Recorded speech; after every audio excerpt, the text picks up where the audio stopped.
Bonjour à toutes et tous. Merci de nous avoir rejoints de loin et de près pour cette deuxième journée du colloque de clôture de FAPA. Sans plus tarder, on va commencer cette journée avec un discours d'ouverture ou en anglais, comme on dit, un keynote speaker. Nous sommes très heureux d'avoir avec nous depuis Dakar aujourd'hui Gilles Yabi, qui est directeur et fondateur du think tank Wati, donc basé à Dakar, au Sénégal, et qui, dans le passé, a été directeur de la International Crisis Group pour l'Afrique de l'Ouest, qui est spécialiste des questions politiques et sécuritaires. Et donc, on est très content de vous avoir avec nous aujourd'hui, Gilles. Donc, je vous laisse la parole pendant une trentaine de minutes. Et puis après, on va tout de suite ouvrir la salle virtuelle et ici en présentiel pour poser des questions et débattre ensemble. Bonjour à toutes et à tous. Est-ce que vous m'entendez? Parfaitement, oui. Merci, Gilles. D'accord. Alors, merci pour l'invitation. À nouveau, bonjour à toutes et à tous, partout où vous êtes. Et alors, j'espère que la connexion va tenir. Elle est un tout petit peu laborieuse ce matin, mais voilà, si je la perds, je me reconnecterai assez rapidement. Mais c'est un plaisir d'être avec vous ce matin à l'occasion donc de ce colloque de clôture, de ce programme. Un plaisir, mais je dois dire aussi un peu d'inquiétude tout de même parce que je ne me considère pas du tout comme un spécialiste des politiques publiques hein, et certainement pas d'un point de vue universitaire. Et parce que justement, je crois que je me suis éloigné depuis quand même très longtemps, et notamment depuis, je pense, ma soutenance de thèse du monde pur de la recherche académique, et je crains de ne pas être à la hauteur du niveau d'élaboration, de sophistication de vos débats de ces derniers jours et de l'ensemble de ce programme en termes de cadre théorique, d'analyse des politiques publiques. Mais disons que l'invitation m'a en tout cas forcé justement à le relire un tout petit peu de la littérature académique et j'ai eu un certain plaisir d'une certaine manière à retrouver de nouvelles justifications pour l'entreprise que j'ai commencé depuis quelques années en lançant le think tank citoyen Wati. Peut-être maintenant, j'aurai d'autres arguments pour une autre manière d'expliquer ce qu'on fait, qui n'est pas de la recherche, mais qui est très clairement consiste à travailler justement sur les politiques publiques et j'y reviendrai tout à l'heure, à faire un lien entre l'élaboration des politiques publiques et la question de la gouvernance démocratique. Je dois dire aussi que, justement, en étant un peu obligé de m'immerger un tout petit peu dans la question de l'analyse des politiques publiques, j'ai notamment lu un des documents issus de ce programme, qui est l'état de la littérature sur les politiques publiques en Afrique. Et je commencerai peut-être justement par une citation de ce document donc de Dominique Darbon, Olivier Provini, Sina Schlimmer et Rosane Nakanabo Diallo. Citation donc de cet état des lieux de la littérature. Les résultats de la littérature en analyse des politiques publiques ne cessent de confirmer que c'est bien la trajectoire de l'État, entendue alors dans les alliances et les négociations d'acteurs étatiques et non étatiques, qui configure l'action publique sur le temps long, qui est au cœur des questionnements. En effet, les trajectoires historiques des États interrogent les chercheurs, comme les bailleurs de fonds, sur les configurations de politiques publiques, comment étudier les politiques publiques ou intervenir dans un secteur par le financement d'un projet de développement dans des États néopatrimoniaux, autoritaires, faibles ou faillis, où les bureaucraties sont parfois fragmentées, sous-bureaucratisées et personnalisées, et où la structuration de la société civile est parfois si problématique qu'elle est discutée, voire contestée dans son existence même. Cette question de la trajectoire de l'État en Afrique se trouve au cœur des résultats de la littérature. Elle devrait être au centre des préoccupations des bailleurs de fonds pour penser leur intervention, car elle explique certaines spécificités des configurations de politique publique sur le continent. Alors, ce qui m'a intéressé dans ce test stress, c'est ce constat qu'au fond, lorsqu'on parle des politiques publiques et de l'analyse des politiques publiques en Afrique, on parle essentiellement de la trajectoire de l'État et de la trajectoire historique de l'État. Et donc, ça, c'est un sujet peut-être dont je peux un peu plus parler. Je me sens un peu plus légitime à en parler. Et donc, je vais vraiment ce matin me concentrer sur ce propos sur la question de la trajectoire de l'État en Afrique, avec évidemment une focalisation sur l'Afrique de l'Ouest, qui est la région que je connais, disons, un peu mieux que les autres, et qui, je pense, de par sa diversité, nous offre déjà tout de même aussi une grille de lecture assez intéressante, justement, de la nature de l'État et de ses évolutions. Mais je m'exprime aussi depuis Dakar et à nouveau en étant l'animateur du think tank citoyen Wati qui travaille sur l'ensemble de la région ouest africaine. Et m'exprimant de cette région-là en ce moment, je dois dire que le sentiment qui domine et qui m'habite, c'est plutôt un sentiment d'urgence, justement, pas simplement à réfléchir sur les politiques publiques, mais à les faire évoluer. Pas seulement à réfléchir sur la nature de l'État et ses évolutions, mais à considérer la centralité de l'État dans l'explication du contexte politique, sécuritaire, économique et social actuel dans la région, et la centralité de l'État aussi dans la réponse aux défis extraordinaires auxquels la région est confrontée, et qui sont des défis qu'on retrouve évidemment dans les autres parties du continent. À nouveau, défis sécuritaires, on connaît tous aujourd'hui la situation dans le Sahel. On ne parle que de Sahel, on parle beaucoup de Sahel, et d'ailleurs de moins en moins d'Afrique de l'Ouest. On parle du Sahel et on y adjoint l'Afrique de l'Ouest, comme si au fond le cœur aujourd'hui de l'action publique ou de l'action internationale dans la région se situe au Sahel et doit se situer au Sahel. Et cela est lié évidemment à l'ampleur du terrorisme, mais je dirais de manière beaucoup plus large de l'insécurité qui montre la fragilité justement des États, et qui montre aussi la fragilité des ouest africaines aujourd'hui. Et m'exprimer à nouveau de cette région, je dois dire que c'est une des raisons pour lesquelles je suis un peu éloigné du débat académique. Il y a un sentiment d'urgence où on estime au fond que l'utilisation de notre temps, ça doit être aussi beaucoup aujourd'hui à formuler des recommandations, à pousser à des changements, parce que l'heure, d'une certaine manière, l'heure est grave par rapport aux évolutions de nos sociétés, par rapport aux défis qui attendent les prochaines générations, aux défis actuels déjà, mais ce que cela signifie pour les prochaines années, les prochaines décennies dans la région, c'est ce qui, disons, me fait mouvoir et c'est ce qui anime la réflexion que nous avons au niveau du think tank citoyen Wati. Alors, lorsqu'on parle aujourd'hui de cette situation sécuritaire justement dans le Sahel, en réalité, vous l'entendez tout le temps, au terme de tous les sommets sur cette région, on parle beaucoup d'États. On parle notamment de la nécessité de redéployer ou de déployer les administrations publiques dans les zones où les groupes armés ont pris pied, qu'il s'agisse du Mali, du Burkina Faso, d'autres régions du Sahel et d'Afrique de l'Ouest. Il s'agit de fournir des services publics aux populations pour gagner ou regagner de la légitimité, créer de la légitimité en fait pour les États qui clairement l'ont perdu, ou peut-être pour certaines ne l'ont jamais vraiment eu par rapport à ces populations-là.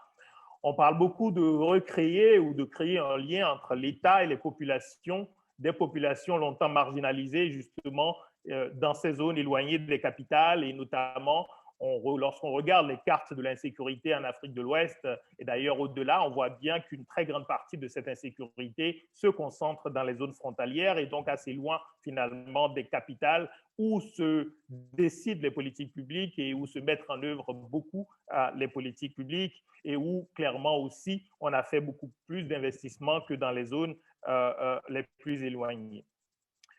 Et au fond, lorsqu'on parle de la situation aujourd'hui dans la région, qu'il s'agisse du Sahel ou des pays côtiers d'Afrique de l'Ouest, dont on pense qu'ils sont absolument vulnérables également à l'extension de l'insécurité, je partage tout à fait cette inquiétude qui se manifeste d'ailleurs déjà dans les faits, mais on ne parle finalement que de politique publique.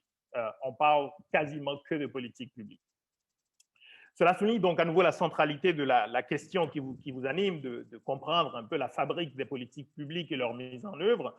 Mais je dois dire à nouveau que la perspective qui est la mienne et que j'adopte ce matin est plutôt une perspective de comment est-ce qu'on ne se contente pas de comprendre le fonctionnement des États et la manière dont ils élaborent les politiques publiques et la diversité des acteurs qui entrent disons, dans la danse, dans la formulation de ces politiques publiques. Mais la question qui me semble être encore plus importante, c'est celle de savoir comment est-ce qu'on devrait faire évoluer cette fabrique des politiques publiques, parce qu'à nouveau, de cette évolution dépendra de manière très claire la trajectoire de paix et de stabilité de cette région et par extension de l'ensemble du continent.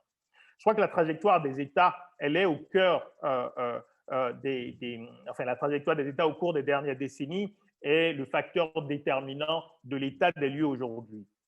Cette trajectoire, moi, je la vois d'abord, au fond, je la vois à deux niveaux. La trajectoire sur le plan politique en termes de sélection ou d'émergence des gouvernants selon des modalités variables démocratiques ou non, qui procurent des degrés variables de légitimité réelle ou perçue aux États. Ce que je veux dire, c'est que la trajectoire des États, c'est d'abord la trajectoire politique, c'est au fond qui sont les gouvernants, comment est-ce qu'ils arrivent à la tête des États, parce qu'au fond, c'est quand même les décideurs au plus haut niveau de l'action publique, ce sont les gouvernants, et notamment donc, le pouvoir exécutif, et dans une très grande partie du continent, on a des pouvoirs exécutifs qui sont très présidentialisés et donc le président de la République est quand même celui qui concentre une grande partie du pouvoir. Ensuite, évidemment, on imagine que dans la manière dont les décisions sont prises, il y a un nombre d'acteurs plus importants qui entrent en jeu, mais on sait très bien que ces chefs d'État sont soumis à des influences, certaines étant repérables, d'autres l'étant beaucoup moins. Donc, le premier élément, je pense, caractéristique de l'évolution des politiques publiques, c'est aussi l'évolution politique de manière plus générale des États et ce qui s'est passé ou ce qui se passe à la tête de ces États en termes de modalités d'accès au pouvoir et de modalités de gouvernance une fois qu'on est au pouvoir. Derrière cette caractérisation politique se trouve, à mon sens, la question de l'engagement pour l'intérêt général, c'est-à-dire la volonté de servir les populations, de servir l'intérêt général dans le domaine clé de l'action publique en matière de santé, en matière d'éducation, en matière d'accompagnement des acteurs économiques pour créer plus de dynamisme, plus d'emplois, en matière de transformation agricole, de transformation industrielle. Sur toutes ces questions, il faut d'abord avoir envie de bien faire. Il faut avoir envie de faire évoluer son pays positivement et de créer des conditions pour une amélioration du bien-être collectif des populations. Je crois que prendre pour acquis que les gouvernants poursuivent d'abord l'intérêt général c'est une erreur. C'est plutôt le fait que les gouvernants poursuivent l'intérêt général est une hypothèse.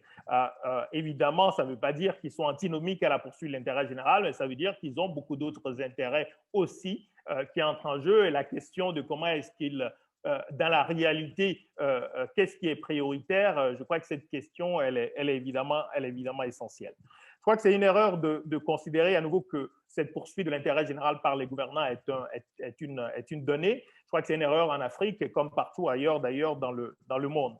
Les gouvernants réagissent comme tous les acteurs politiques, économiques, sociaux au système d'incitation qui sont en place. Ils réagissent, pour le dire plus simplement, à un large faisceau d'influences d'acteurs étatiques et d'acteurs non étatiques. Ils réagissent à toute une série donc, de personnes qui les influencent, de réseaux qui les influencent, et il n'y a aucune raison de penser que ces réseaux majoritairement défendent l'intérêt général et défendent des intérêts particuliers qui peuvent concourir ou non à l'intérêt général.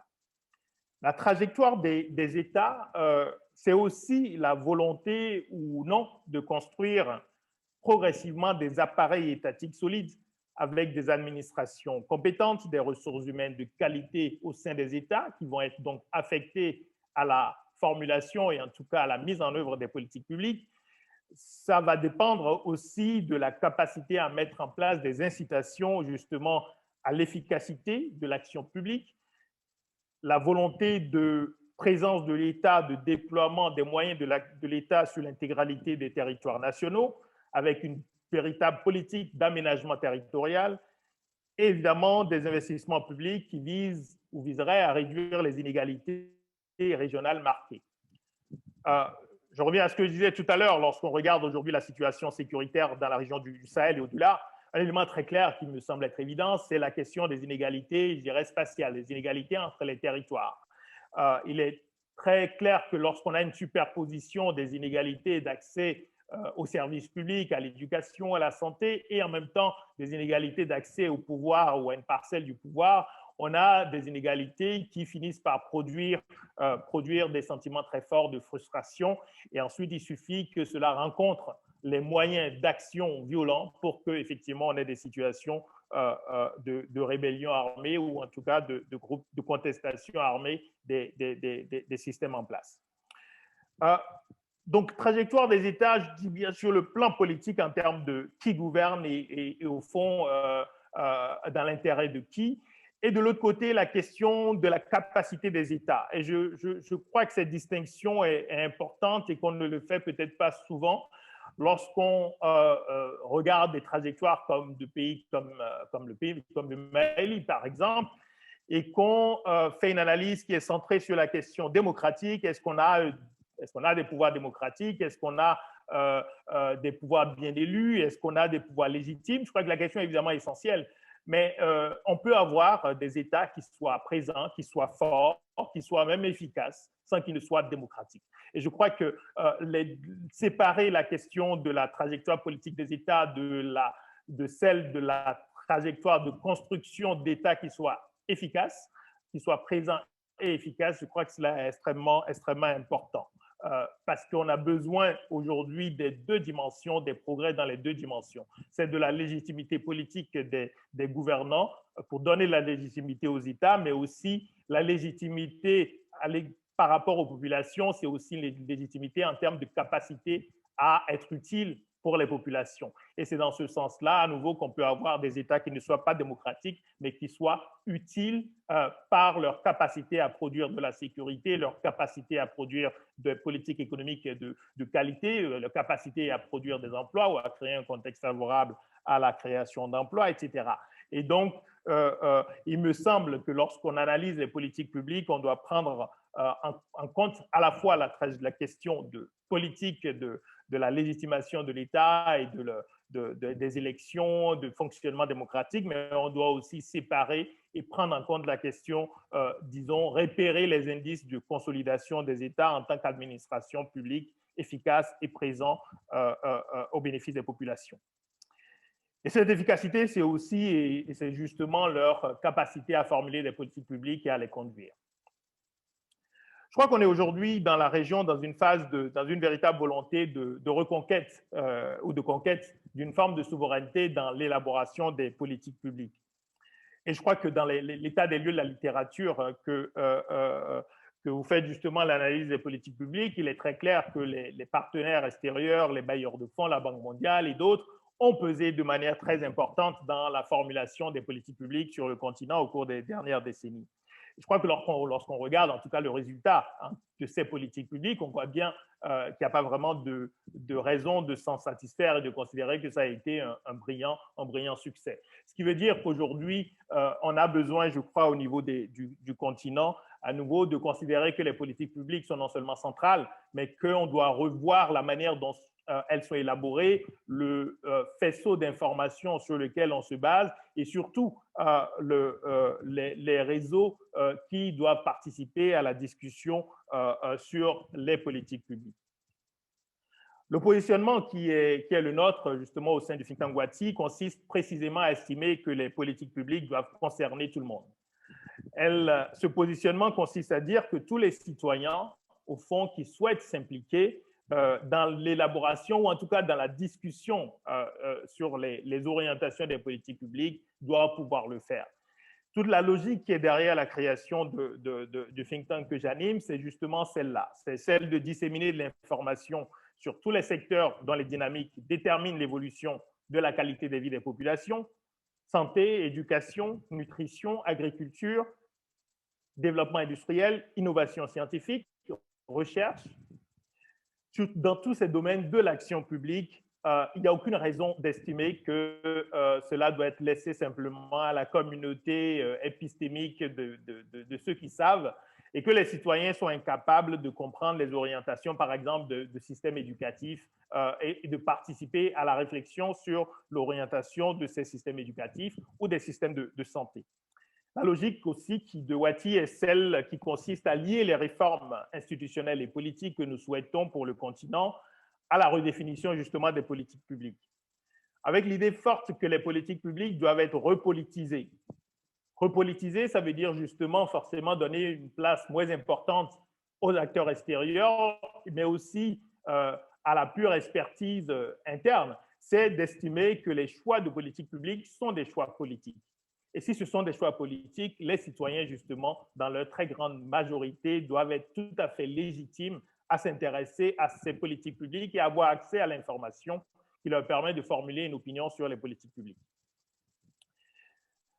Cela veut dire aussi que les politiques publiques doivent donc répondre aux demandes citoyennes des populations, aux demandes des gouvernés, plutôt qu'aux propositions, aux exhortations et bien sûr aux injonctions des bailleurs internationaux, des partenaires bilatéraux qui financent des projets de développement. Et je fais le lien entre la réflexion sur les politiques publiques et la réflexion qui me semble être aujourd'hui absolument importante sur la refondation des systèmes démocratiques, avec comme point clé des innovations institutionnelles qui mettraient au cœur justement le débat public ou le débat sur les politiques publiques au cœur finalement de la construction démocratique. Et en le disant, si on prend l'exemple du pays où se déroule ce colloque en présentiel en France, on voit bien que la désillusion démocratique, elle est un peu partout. Elle est valable dans toutes les régions du continent aujourd'hui. Et je crois qu'une des raisons de cette désillusion démocratique, c'est justement le fait qu'on isole finalement le fonctionnement démocratique de la participation des citoyens à la réflexion sur les politiques publiques et les orientations à donner pour l'avenir.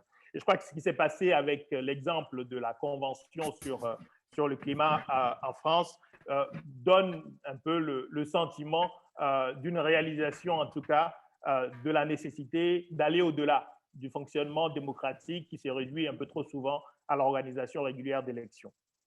Mais en revenant évidemment au continent, je crois que ce besoin de refondation politique, il est encore plus urgent parce qu'on est aujourd'hui, en particulier dans la région donc, qui est la mienne, en Afrique de l'Ouest, très clairement, on fait face à une véritable désillusion par rapport aux promesses, d'une certaine manière, de la démocratie. Et je crois que ce n'est pas la faute à la démocratie, c'est la faute à ce qu'on a mis comme contenu dans la construction démocratique et qui ne correspond pas justement à l'idée d'une gouvernance démocratique permanente où on donne de la place aux citoyens pour réfléchir sur les politiques qui vont définir finalement leur avenir à l'avenir de leurs enfants. Si on prend l'exemple des systèmes de santé, des systèmes éducatifs, je crois qu'aujourd'hui, il y a un véritable besoin justement d'avoir une réflexion qui aille bien au-delà du cadre, disons, de l'expertise et du cadre des objectifs qui sont fixés au niveau international. On a besoin de penser l'éducation dans les pays de la région en fonction de la démographie de la région, des contraintes économiques que nous connaissons, en fonction aussi des réalités environnementales, en fonction des réalités sociales, culturelles, et on a besoin donc d'implication finalement des citoyens le plus largement possible dans la réflexion sur les orientations à donner au système éducatif.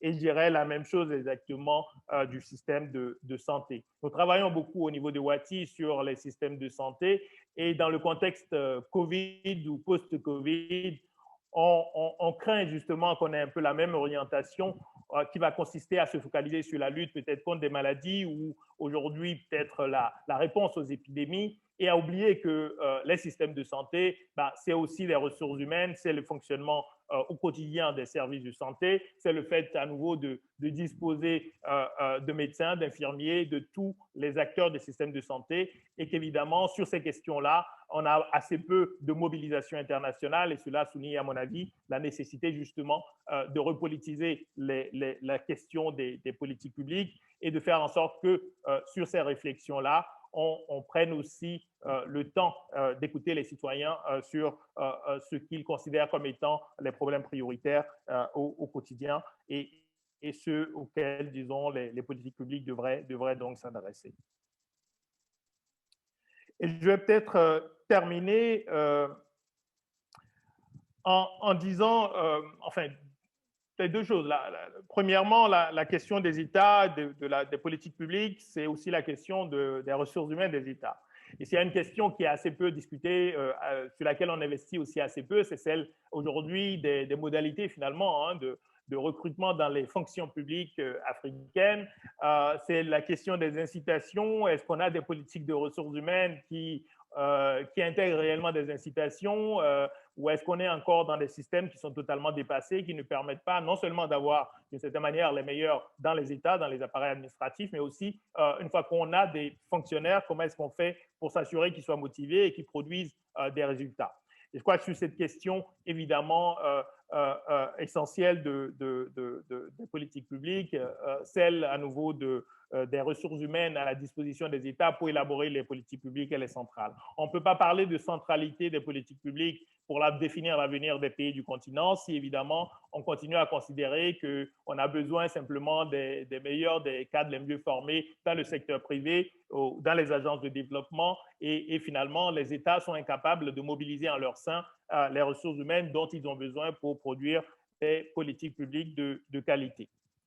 Et je terminerai plutôt sur la question politique et à nouveau celle d'une refonte ou d'une rénovation des systèmes démocratiques et des propositions que nous avons faites dans le cadre d'un travail à Ouati il y a quelques années sur justement des réformes institutionnelles dans la région, c'est de proposer au fond qu'on crée une haute autorité chargée de la consolidation de la démocratie par le débat public. Alors on peut l'appeler comme on veut, mais ça rejoint un peu l'idée aussi des travaux qui visent à mettre l'accent aujourd'hui sur une démocratie qui crée de l'espace pour le débat public et l'implication des citoyens dans le débat public et qui nous éloigne un peu de l'obsession électorale qui, je crois, a pris beaucoup de place dans la manière dont on pense les démocraties et dans la manière dont on investit dans le soutien à la construction démocratique sur le continent.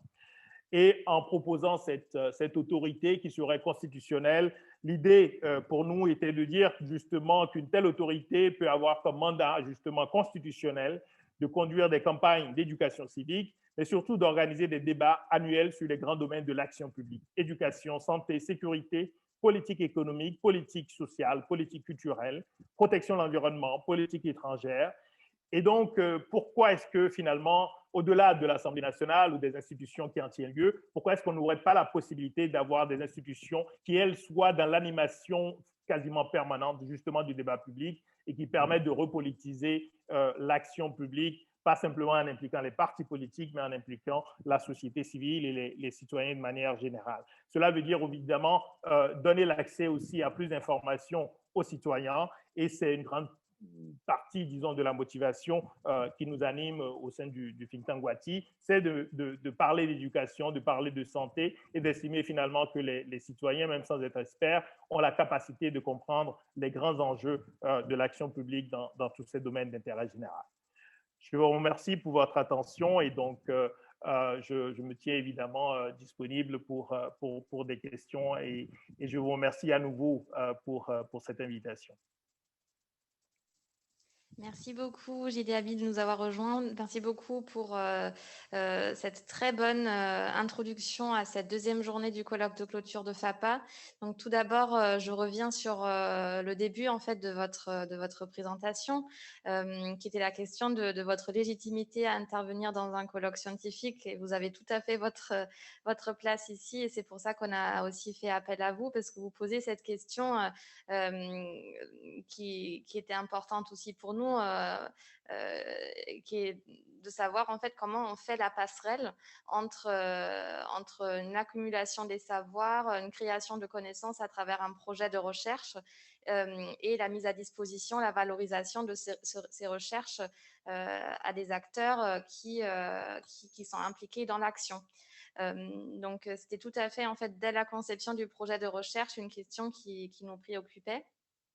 Et puis, sur le fond de votre discours d'ouverture, Il y a plein d'idées je pense, qui nous donnent tous du grain à moudre pour la suite. Vous avez abordé des questions importantes en revenant sur la question évidemment de la trajectoire de l'État, l'action publique et la trajectoire de l'État, quelles peuvent être ces articulations.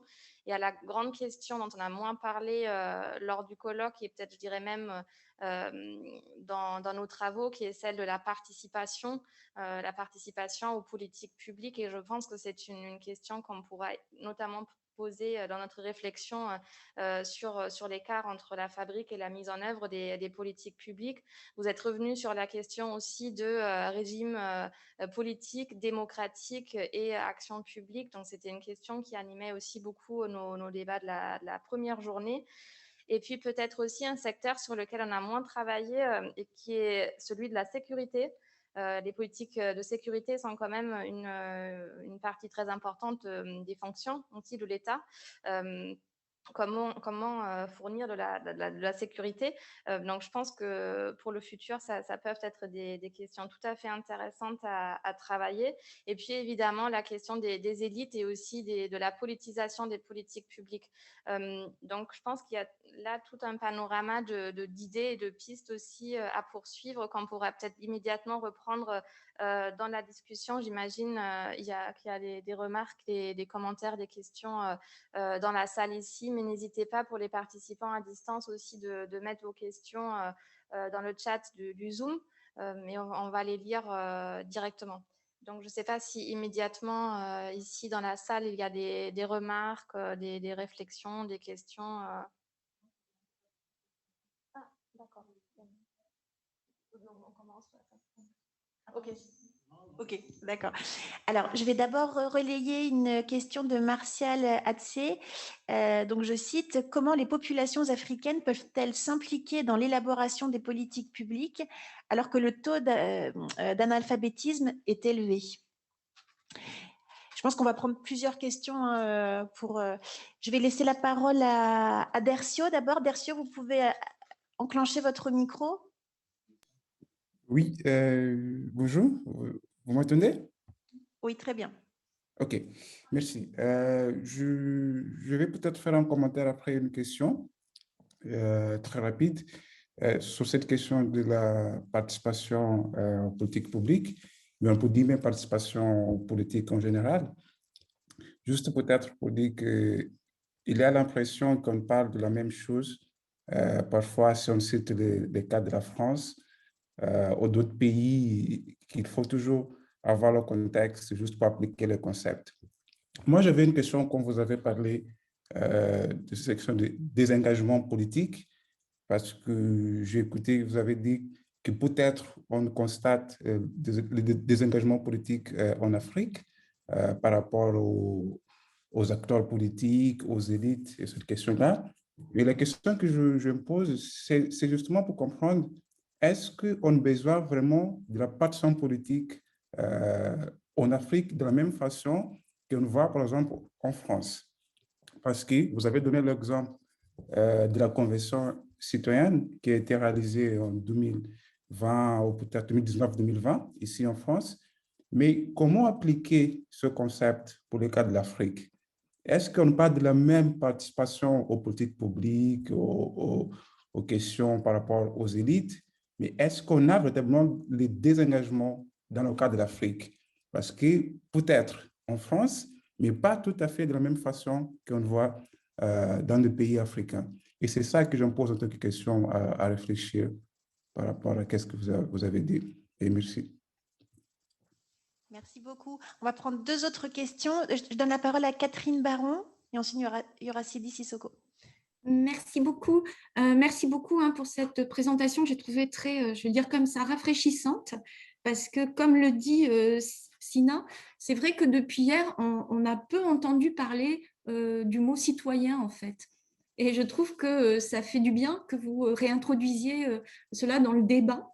Et sur la question, alors la participation, je ne vais pas utiliser ce terme-là parce qu'il est tellement galvaudé, mais en tout cas de se poser cette question du rôle des citoyens. Et alors, donc j'avais une question, alors je ne sais pas comment la formuler, je suis désolée.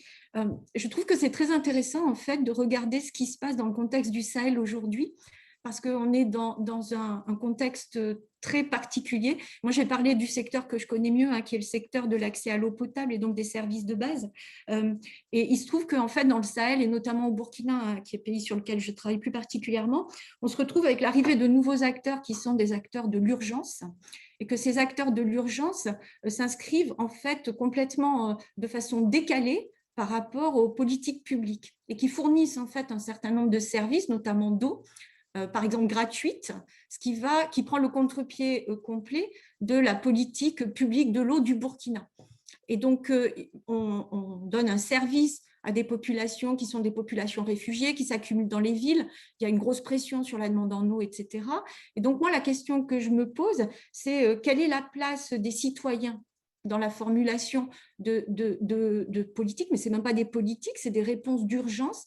Et donc, c'est comment est-ce qu'on intègre ces situations particulières dans l'analyse des politiques publiques, finalement. Donc ça, c'était ma première question. J'ai un deuxième petit point qui est par rapport à ce que juste vient de dire Sina, qui est, bon, on se pose tous cette question de la passerelle entre la production de nos connaissances dans le cadre de programmes de recherche et comment ces connaissances peuvent être utiles à des acteurs de la société civile, moi je ne dirais pas à des bailleurs, mais à des acteurs de la société civile, comme votre structure, comme votre think tank. Mais moi, ce qui m'intéresse plus aujourd'hui, c'est la coproduction. C'est-à-dire, c'est comment on construit ensemble des programmes de recherche. C'est-à-dire, ce n'est pas seulement la question de la diffusion, mais c'est la question aussi de produire ensemble, de formuler ensemble des questions de recherche. Et ça, je trouve qu'on n'y arrive pas très bien, en fait. Voilà, je vous remercie.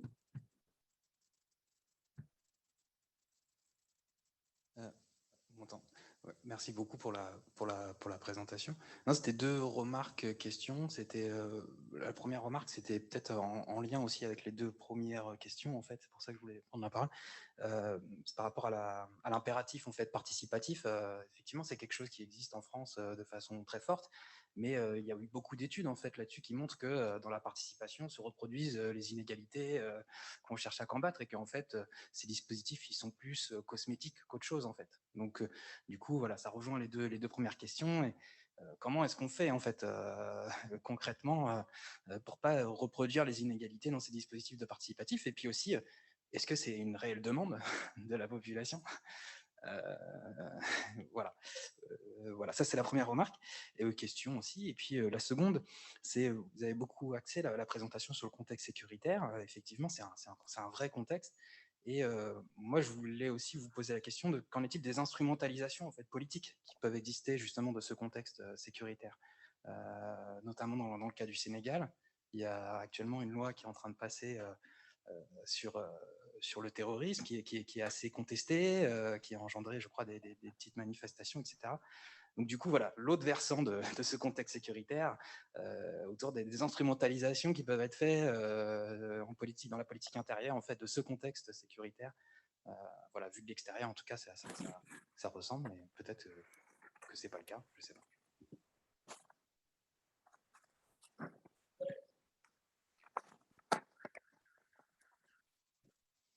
Oui, donc on propose, Gileabi, de vous donner la parole dans un premier temps pour répondre à ces questions et puis on prendra un deuxième tour de questions ensuite.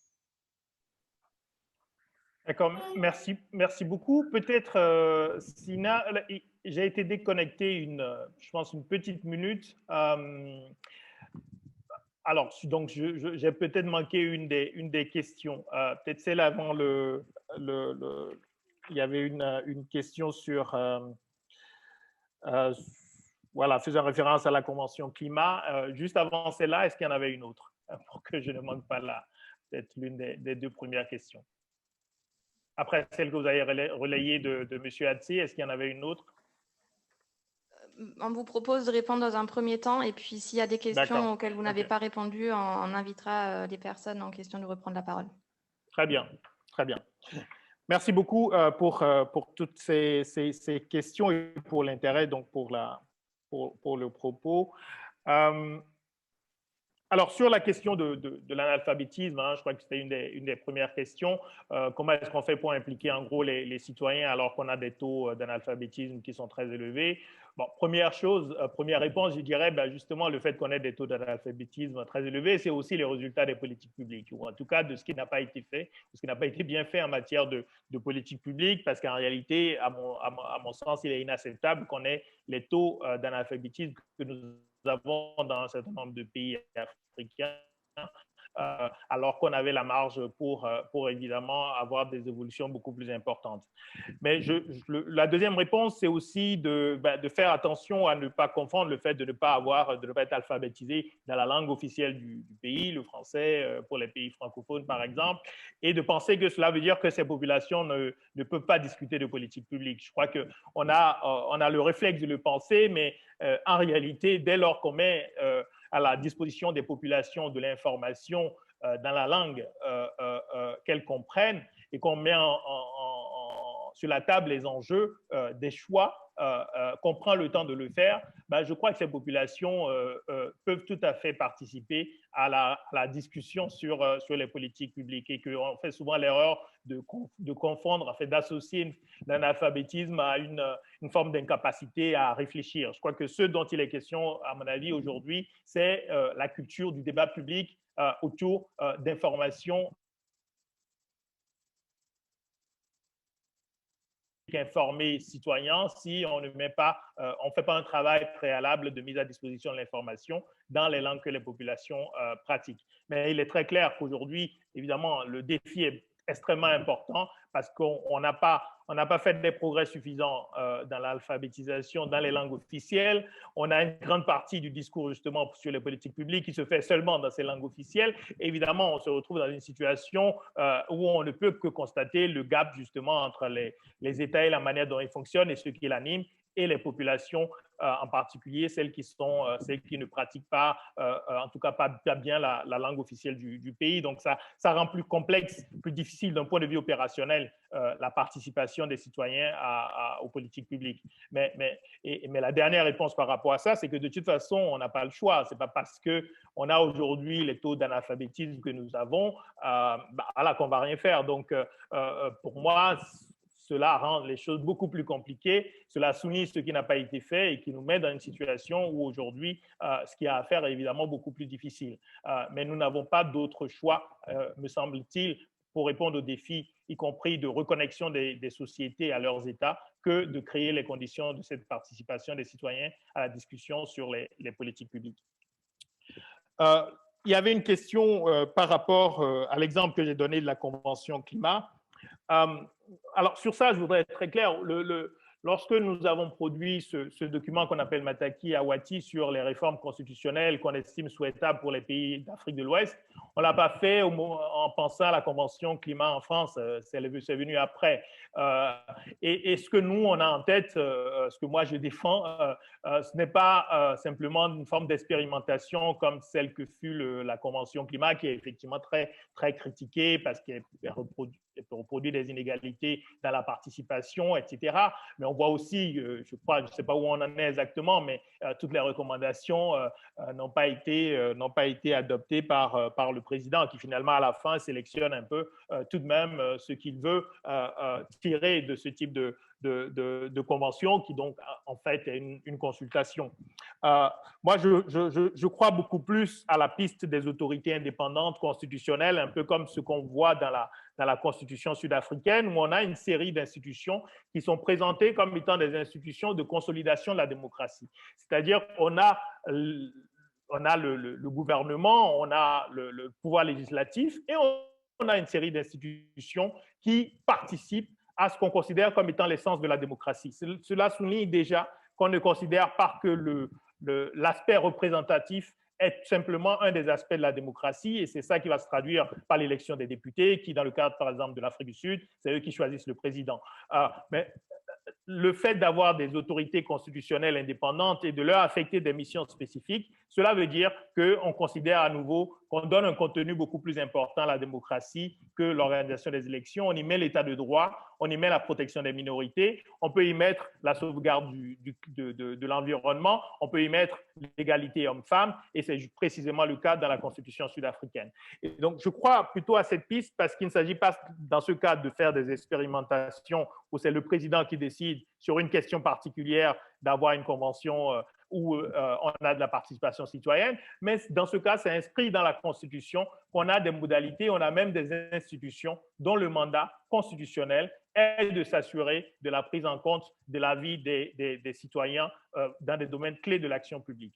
Et ça veut dire à nouveau que ça protège d'une certaine manière ce type d'institution protège de l'instrumentalisation politique parce que c'est inscrit dans ce cas dans la Constitution et que ça ne dépend pas de pouvoir politique en place à un moment donné. Et je crois à nouveau fondamentalement qu'on n'a pas besoin dans les pays africains de répliquer des modèles existants, on a besoin aussi de créer. On a besoin d'innover en regardant ce qui est disponible et ce qui peut être amélioré et être adapté. Et donc, si j'ai donné l'exemple de la Convention climat, c'est surtout pour souligner que ce besoin de dépasser le cadre électoraliste de la démocratie, je crois qu'il est aujourd'hui évident, même dans les démocraties les plus anciennement établies. Est-ce qu'il y a une demande pour ce type de participation? Je ne suis pas sûr. Je ne suis pas sûr qu'il y ait une demande. Mais je crois que là aussi, nous n'avons pas à répondre à la demande des populations. La demande des populations est aussi influencée par ce qu'elles ont vécu. Dans des États dans les pays où les États n'ont pas été présents, où il n'y a pas eu de politique publique en direction des populations, il n'y a pas d'attente de l'État de la part d'une partie de la population. Mais ce n'est pas parce qu'il n'y a pas d'attente qu'il faut considérer qu'il n'y a pas un besoin. Il n'y a pas d'attente parce que ces populations n'ont jamais fait l'expérience d'États qui soient bienveillants et qui produisent des résultats. Je crois que c'est la responsabilité, d'une certaine manière, de ceux qui peuvent se permettre de penser la société, de proposer en tout cas des idées, de proposer des pistes institutionnelles, qui aient une demande ou pas qui émanent des populations. Dans des contextes économiques sécuritaires de la région, une grande majorité de la population n'a pas le temps de penser à ce type de questions. Elle a besoin au quotidien de trouver à manger. Elle a des besoins vitaux essentiels et il est très clair qu'on n'a pas besoin, disons, de faire reposer toute proposition sur, je pense, des besoins ou une demande qui émanerait de ces populations. Sur la question de l'urgence, de l'exemple de l'eau au Burkina Faso et peut-être de certaines actions qui peuvent être en contradiction avec les politiques publiques locales, je crois à nouveau que ça nous ramène au problème de l'absence de politique publique clairement définie et de capacité des États à donner la direction, qu'il s'agisse du moyen et du long terme ou même de la gestion des situations d'urgence.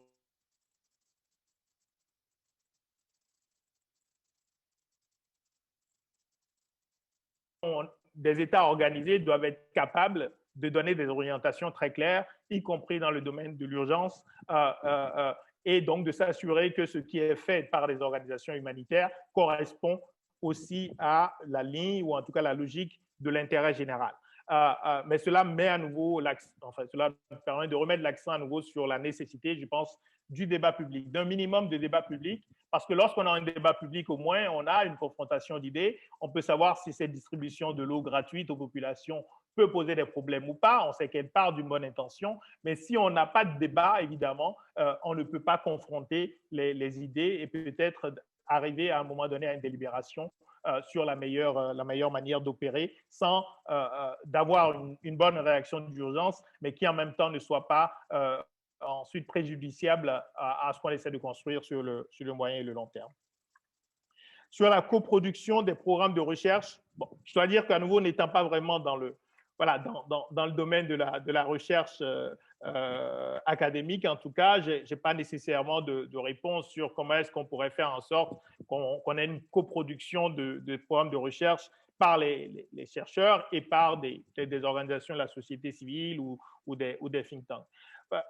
Par contre, je pense à nouveau que l'état de la région justifie en tout cas qu'on mette beaucoup de temps et de ressources sur la mise en œuvre de ce qui existe déjà, parce qu'un certain nombre de problèmes quand même sont assez bien documentés, on les connaît dans la région, et c'est d'une certaine manière pour ça que, certes, il faut continuer à faire de la recherche, mais je crois que les contraintes sont telles, aujourd'hui, les besoins sont tels d'avancer sur un certain nombre de questions qu'on doit aussi s'assurer vraiment d'avoir des travaux qui produisent des recommandations spécifiques qui peuvent permettre de faire évoluer les politiques publiques de manière beaucoup plus rapide. Parce que dans 2-3 ans, je ne sais pas très bien dans quelle situation on sera, par exemple, dans une grande partie des pays du Sahel. Alors, si on se lance dans les programmes de recherche dont on a les résultats dans 2 ou 3 ans, je crains que les conditions, finalement, dans 2 ou 3 ans, soient tellement détériorées, finalement, qu'il faille repartir sur de nouvelles hypothèses de recherche.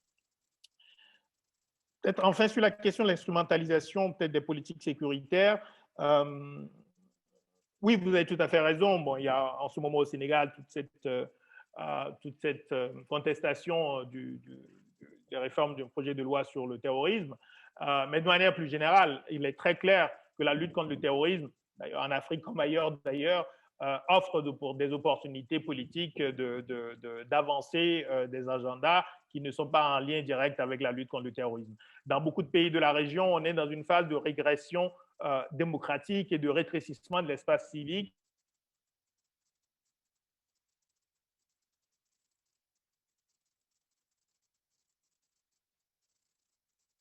Des journalistes, maintenant on attaque la liberté d'expression plutôt en passant par de nouvelles lois sur le numérique et on peut, pour un post Facebook, très vite se retrouver condamné et se retrouver en prison.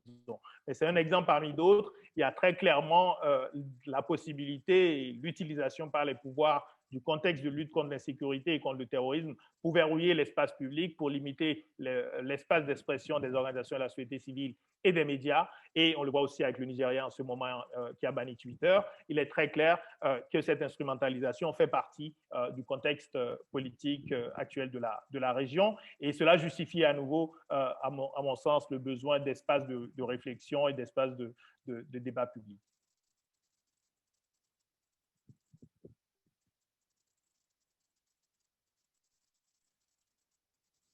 Je ne sais pas s'il y avait d'autres questions, donc je n'avais pas enregistré. Oui, bonjour, Gilles Yabi, Alain Antil à l'appareil, j'allais dire. Je voulais que vous reveniez sur la création du think tank Wati, parce que en Afrique comme ailleurs, les think tanks citoyens ne sont pas la catégorie la plus représentée. Et je pense que votre think tank est tout à fait impressionnant de ce point de vue-là, c'est d'avoir réussi à créer une structure qui ne dépende pas du gouvernement ou d'un homme politique ou d'un homme d'affaires qui veut avoir son propre think tank. C'est tout à fait méritoire.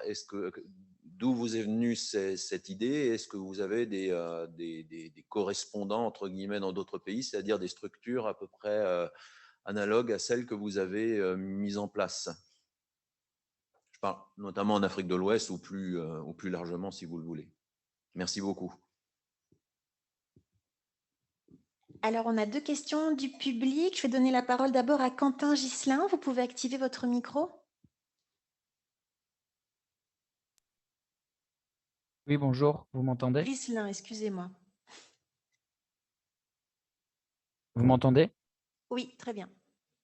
D'accord, merci beaucoup. Donc, je suis Quentin Ghislain, je suis doctorant en 2e année à Paris 1 et rattaché au CIRAD. En fait, ma question s'intègre peut-être plus dans la session 2, mais je profite de la présentation de M.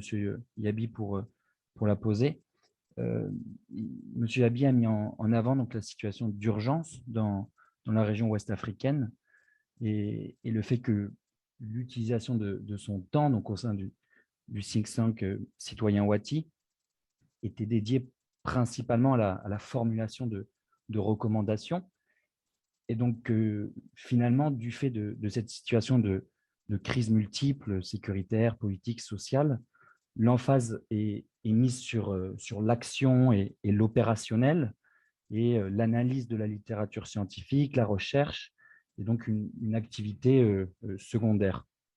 Et donc, ma question, c'est c'est comment mieux articuler finalement la recherche et l'action, comment favoriser l'intégration des connaissances dans la construction des politiques publiques, et en particulier dans des situations d'urgence, et donc dans un contexte plus global, marqué notamment par la promotion des approches evidence-based, donc du besoin de formuler des politiques publiques sur des données empiriques et des résultats de la recherche. Donc, comment aller voilà, au-delà de ces discours portés notamment par les acteurs de l'aide sur ce besoin d'intégrer, de mieux intégrer les connaissances dans la construction des politiques publiques. Merci. Merci beaucoup. Je donne la parole à Weiwei P8. Bonjour, je me présente, je suis Amsoulé Diallo. J'ai terminé mon master à Paris 1 en septembre dernier sous la direction de Mme Gaïti. Je l'ai fait sur la réforme de l'assurance maladie obligatoire au Mali. J'ai pris connaissance de l'existence de ce colloque hier et j'ai envoyé un mail pour pouvoir y assister aujourd'hui. Du coup, très rapidement, je voulais poser une question à M. Yambi sur la distinction entre les acteurs de la société civile et les acteurs politiques en Afrique, parce que la porosité est quand même énorme entre ces deux espaces d'intervention publique. Comment, sur quels critères on associe, on détermine que telle organisation est réellement une organisation de la société civile qui n'est pas par ailleurs tirée par une organisation politique et qu'on l'intègre sous cette label de société civile pour participer au débat sur la politique publique. Est-ce qu'il peut nous expliquer un peu, voilà, sur ce point-là? Merci beaucoup. Merci. Je vous en prie. Merci. Allez, une dernière question de la salle avec Fred Eboko et ensuite on vous donnera la parole, Gilles Yabi, et ensuite pour tenir notre timing, on passera au panel suivant. Merci beaucoup. Merci beaucoup. Bonjour Gilles. Ma question reprend un tout petit peu la préoccupation de M. Diallo qui vient d'intervenir. Tu as évoqué la question des régimes politiques sans dire leur nom, en disant en fait qu'il faudrait considérer deux aspects. Le régime politique, pour l'appeler comme ça, qui produit de l'action publique, qui produit des politiques publiques et qui peut être assorti d'aspects autoritaires, et un régime plus démocratique, etc. Et tu dis qu'il faudrait pouvoir combiner les deux. Alors ma préoccupation porte sur le régime autoritaire qui produit des politiques publiques que tu juges satisfaisantes.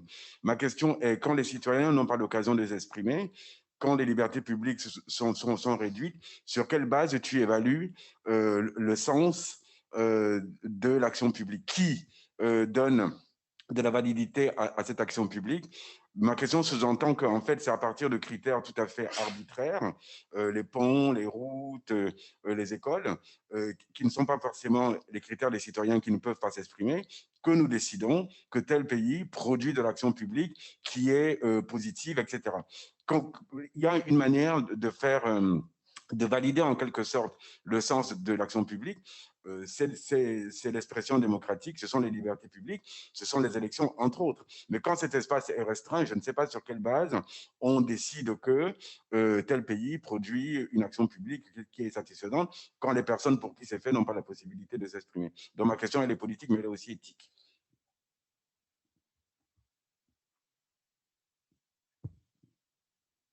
À vous, Gilles. Merci beaucoup. Et content de retrouver aussi plusieurs amis dans le groupe. Je commence peut-être par répondre à Alain Antil, justement sur Wati. Je pourrais en parler longtemps, mais je vais essayer d'être très bref. Alors, pourquoi et comment est-ce que c'est venu? Je pense honnêtement que c'est sans doute un peu une combinaison d'insouciance, d'inconscience et un peu d'idéalisme. Parce qu'au fond, l'idée n'était pas nécessairement de l'appeler think tank, l'idée était de faire quelque chose qui soit une contribution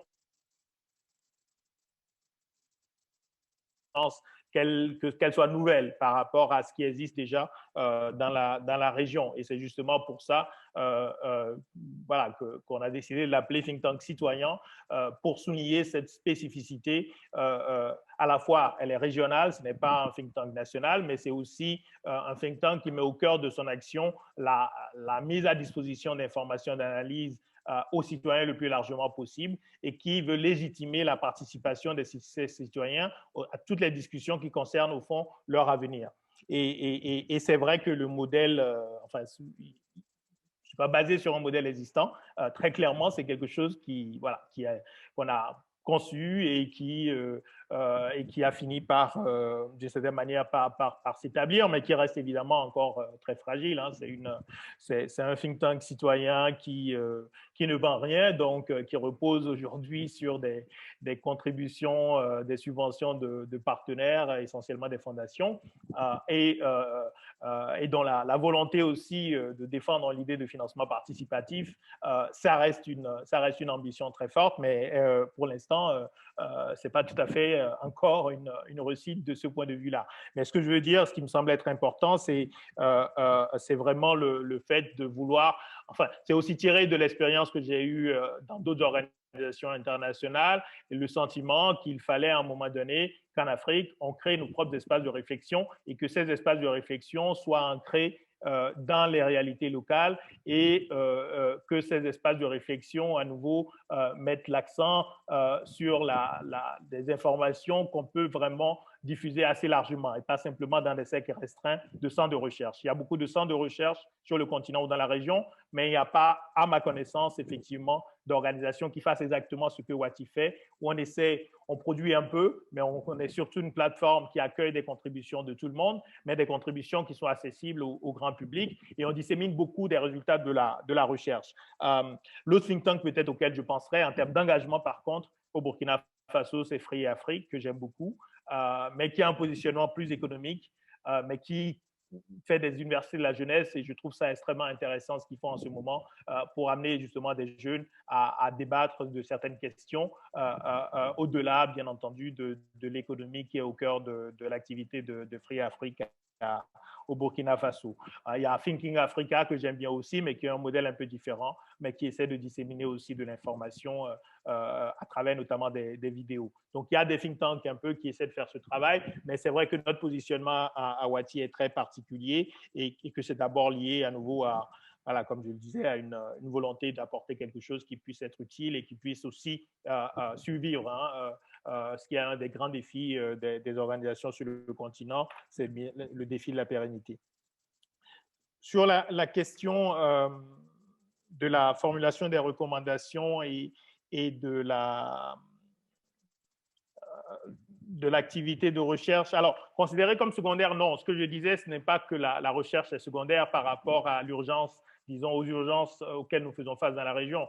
Ce que je dis, moi, je respecte énormément le travail de recherche et une partie de l'activité de Wati, c'est d'aller chercher justement dans les résultats de la recherche des documents, des publications qu'on met à la disposition du grand public, mais on sait très bien que les articles scientifiques, c'est pas, les citoyens, dans la grande majorité, ils ne vont pas les lire. Donc, on va aller tirer un peu la substance de ces articles-là en termes de recommandations et de constats, et on va mettre le lien vers les publications originales pour que ceux qui veulent aller plus loin puissent aller plus loin. Mais ce qui me semble être très important, c'est de disséminer les résultats de la recherche et d'amener aussi de plus en plus les chercheurs de la région, et notamment les chercheurs de la région et de la diaspora à participer au débat sur les politiques publiques. L'un des problèmes que nous avons, c'est que sur toutes ces questions, ici au Sénégal ou au Bénin ou partout, on a très peu d'universitaires qui écrivent des tribunes. On a très peu qui prennent position aujourd'hui sur des questions dont ils sont censés être des experts d'un point de vue académique.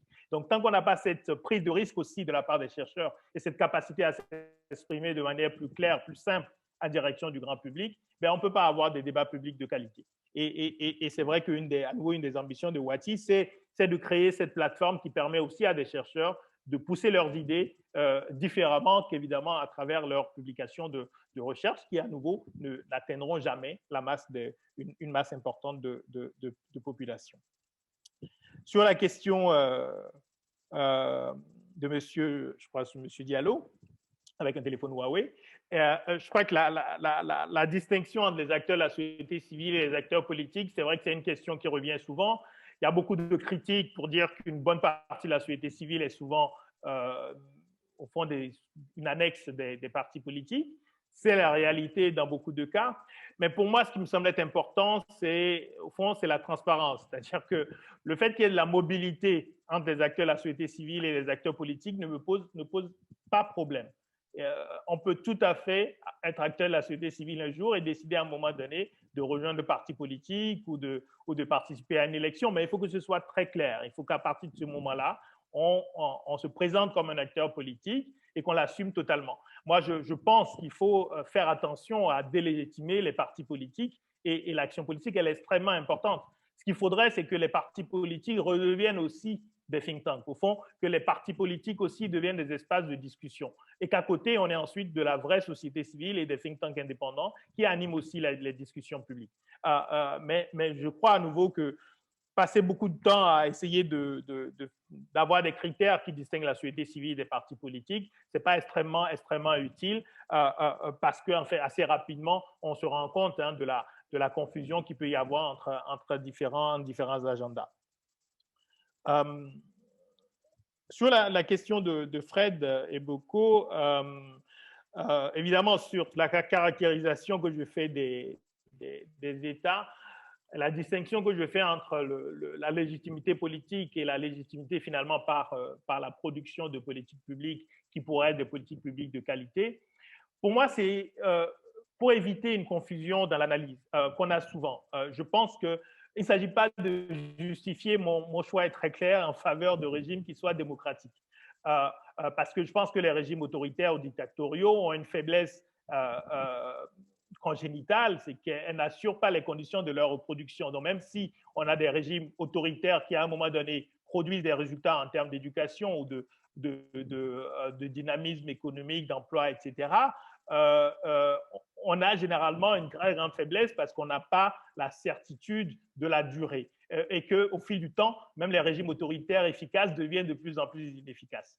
D'une certaine manière, je pense que cette faiblesse-là, elle me semble très claire, alors que des régimes démocratiques institutionnalisés, avec de véritables institutions fortes, sont peut-être, d'une certaine manière, peuvent être moins performants à court terme, mais sur la durée, on a beaucoup plus de stabilité, on a plus de visibilité, on a plus de capacité à limiter les risques d'avoir des gouvernants de piètre qualité, totalement hostiles à l'intérêt général.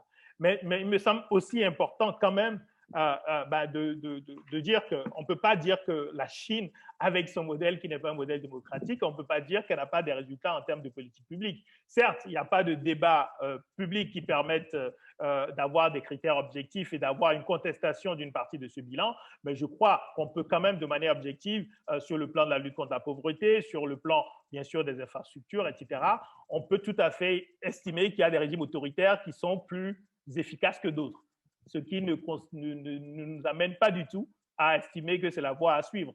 Mais je crois que faire cette distinction, ça nous permet aussi de pouvoir dessiner le chemin qui permettrait de construire des régimes qui soient à la fois démocratiques, mais qui soient aussi efficaces pour les populations. Parce que si on ne lie pas les deux, si on n'a pas une gouvernance démocratique qui produise des résultats en termes de sécurité et d'économie pour les populations africaines, je crains que la désillusion démocratique ne cesse de s'approfondir et qu'on ait une remise en cause totale des avancées démocratiques parce que les populations ont besoin de sécurité, ont besoin d'emploi et on a des régimes démocratiques qui ne produisent pas de résultats parce que dans le fond, dans leur fonctionnement, en réalité, ils ne sont pas démocratiques parce qu'ils ne poursuivent pas l'intérêt général.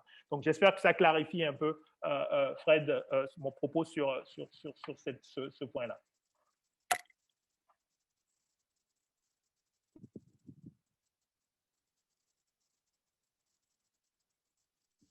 Merci beaucoup encore, Sina, je pense qu'il est fini.